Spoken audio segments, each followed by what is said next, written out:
ليه صورنا الحمام ده؟ ما احنا صورنا حمام قبل كده، علشان هنا مفيش شاور، هنا في جاكوزي.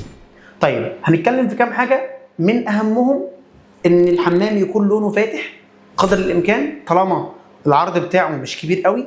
بس المهم عندي ان هو يكون وظيفيا مظبوط، ان انا اقدر استخدمه يمين واقدر استخدمه شمال. هنا حامل المناديل، هنا طبعا المكان الخاص بالفوطه اللي هيتحط للي هينزل الجاكوزي.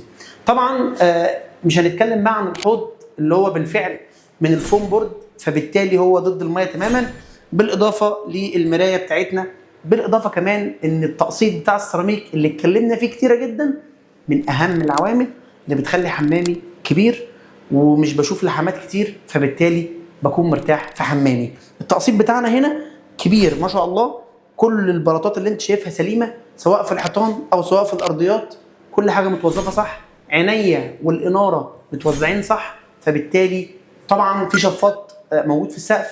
يعني كل دي حاجات بتخلي الحمام بتاعي سواء في شاور او في بانيو او جاكوزي كل حاجه متوظفه صح وكل حاجه مترتبه صح.